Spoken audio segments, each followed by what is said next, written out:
All right, so leaders listen. I was listening to an interview by Simon Sinek. Gosh, this must have been a couple weeks ago. And when he said that, I was like, yes, that is so true. Leaders listen. Whether you have a leadership position or not, you listen. Leaders understand the value of listening and connecting with their people. Okay? So when I first started in leadership, my first position actually was as a school administrator, and kind of a business builder, all in the same. I rarely listened to my people. I'll just be honest. I was so overwhelmed with all of the things that I needed to do. Quite frankly, looking back, as the leadership trainer and coach, gosh, I have a lot to tell that Michelle who started in that position. Some of the things that I would tell her would be, hey, you need to hire an assistant, right? Other things that I would tell her is people are first, always. Put the people first and the work will get done, okay? So I've learned how to listen better. A lot of that, quite frankly, has come from my training with the John Maxwell team on how to be a coach, as well as my PhD training. So that specific training has led me to not only understanding how businesses, organizations, systems, groups, people, the change process, how that all works, but the value of adding in this connecting piece when you're doing all of that work. My PhD dissertation is really on how coaching affects the quality in a classroom. Okay. And I'm finding that as we're going through doing the research, what we're calling coaching is more of this checking the boxes, maybe an expert coming into the room and telling the teacher, this is what you should do, right? When in reality, maybe you'll get them to do it if they think their job is on the line, right? However, coaching at a really deeper level is this ability to connect with that other person and know, hey, what's important to you? How can I meet you there? And how can I help you grow in the things that you need to grow in so that we're still meeting those metrics, right? But it's this relational connecting process, okay? So throughout all of that, I have a ton of tips and tools and strategies. And quite frankly, I'm working right now on developing the curriculum for an online course that's going to go through many of the things that I've learned about coaching and how to be a coach. So I was thinking, what in the world could I share with you today? So I want to share some listening tips with you.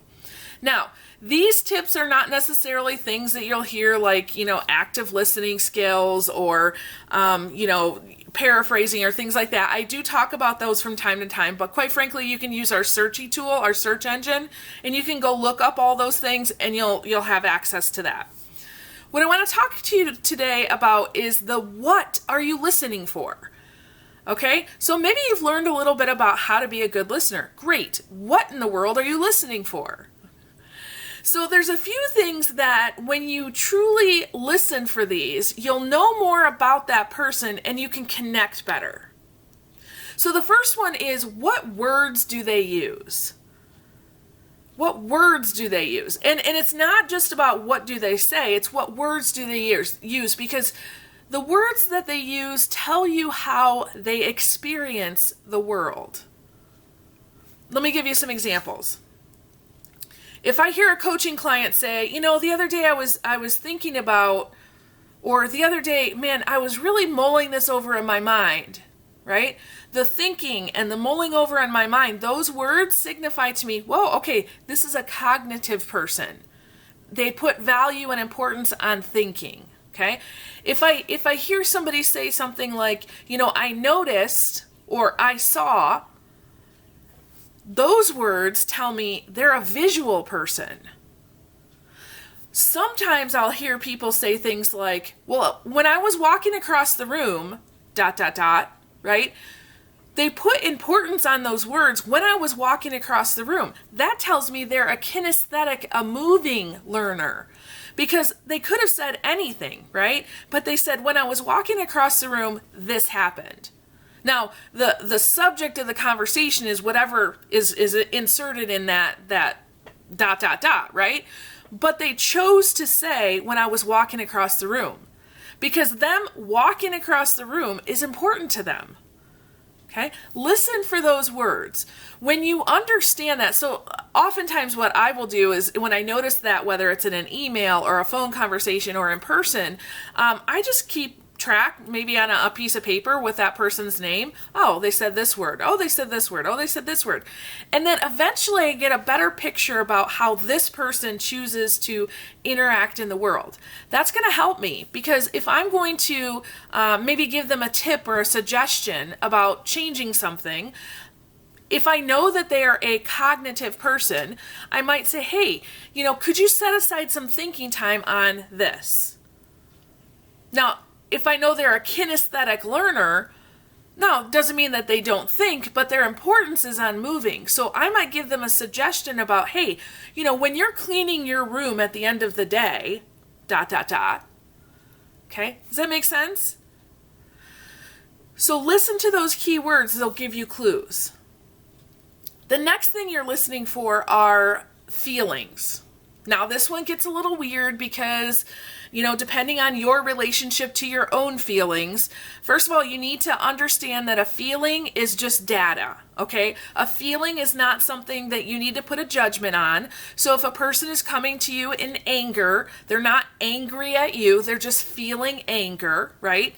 And if that person has anger, you do not need to take on their anger. You do not need to catch it and become angry. You just want to get to the point where you're noticing their feeling, okay?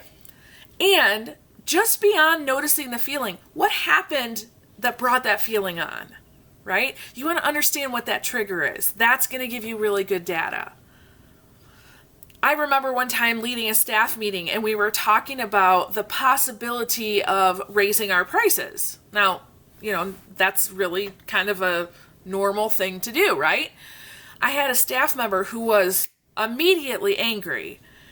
And, without trying to interpret why she was angry, I started to listen to what she was saying. And I realized her anger came more from concern for the parents we were serving, that we had some folks who were already being, a little bit stressed with their finances. And so I took that on and I was like, okay, first of all, that tells me a lot about this person. She's really connected with our parents. That's good. Secondly, it tells me, as I'm thinking through this whole pricing thing, could I do something that might help those people who are already stressed? Okay, so rather than getting sucked into her anger and kind of interpreting that or putting my spin on it or making it an assumption, I really tried to understand what caused the anger, listen, and then do something about that. Does that make sense? Okay. Now the third one is really listening for their values. So it's kind of connected to the feelings, but this is going beyond what they say, how they say it. You really want to listen well. So for example, I was working with a teacher once. I was coaching her about, working with parents better, I think it was. And as we were having these conversations, one of the values that came out for her, she was a very young teacher, but one of the values that came for her was she had always been taught to respect your elders. And to her, the meaning of that was you pretty much don't talk if somebody's older than you. Okay, now I'm not there to argue with that value, right? That's a value, that's a part of who she is. However, when you're a very young teacher and all the parents you're serving are older than you, that might cause an issue, right? And it actually was. And so by listening to her, I knew, hey, wait a minute, this is kind of a minefield. I need to be careful with this one. So I asked a lot more questions. Rather than saying, that's wrong, you shouldn't do that, do this. I knew because it's a value, it's going to take her a little bit longer to change that value. So I also knew it had to come from her. So then I went into my coaching techniques and asking a lot of questions. But if I wasn't listening for the value, I probably would have just said, just go do this. And she would not have done it.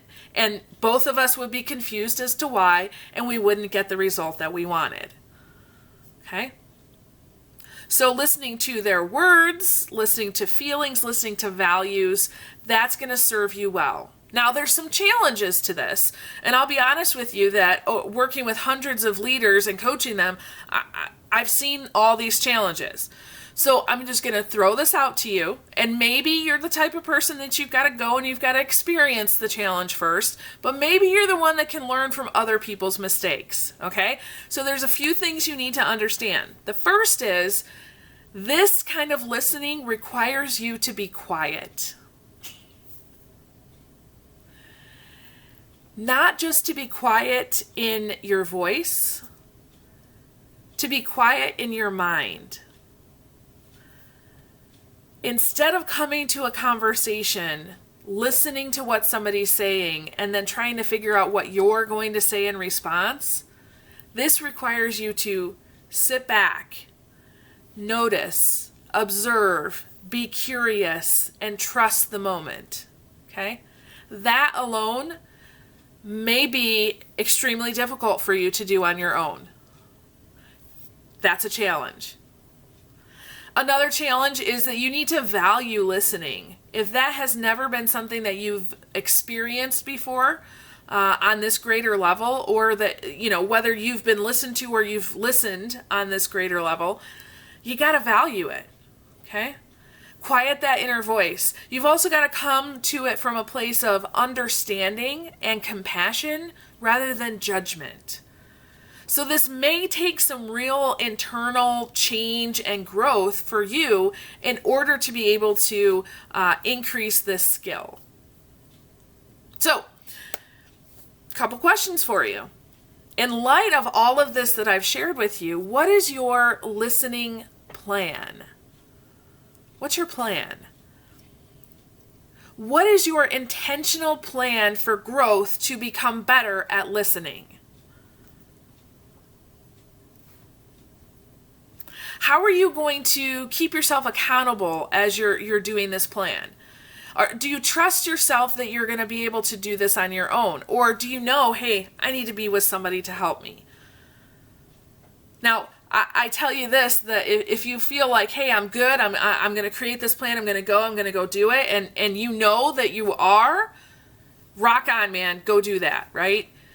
If you know that you're not, right? You say, Michelle, this is great, this is awesome, oh, I still want to do this, and then you're like, wait, I've tried things before and it just doesn't work. Listen, come into our Empowered Leaders membership group. That is the place where we're doing these things all the time. Okay? We teach the principle. We have you create a plan. We say, go out, tell us, what is your plan? Come back. What happened? What did you try? What worked? What didn't? What questions do you have? Right?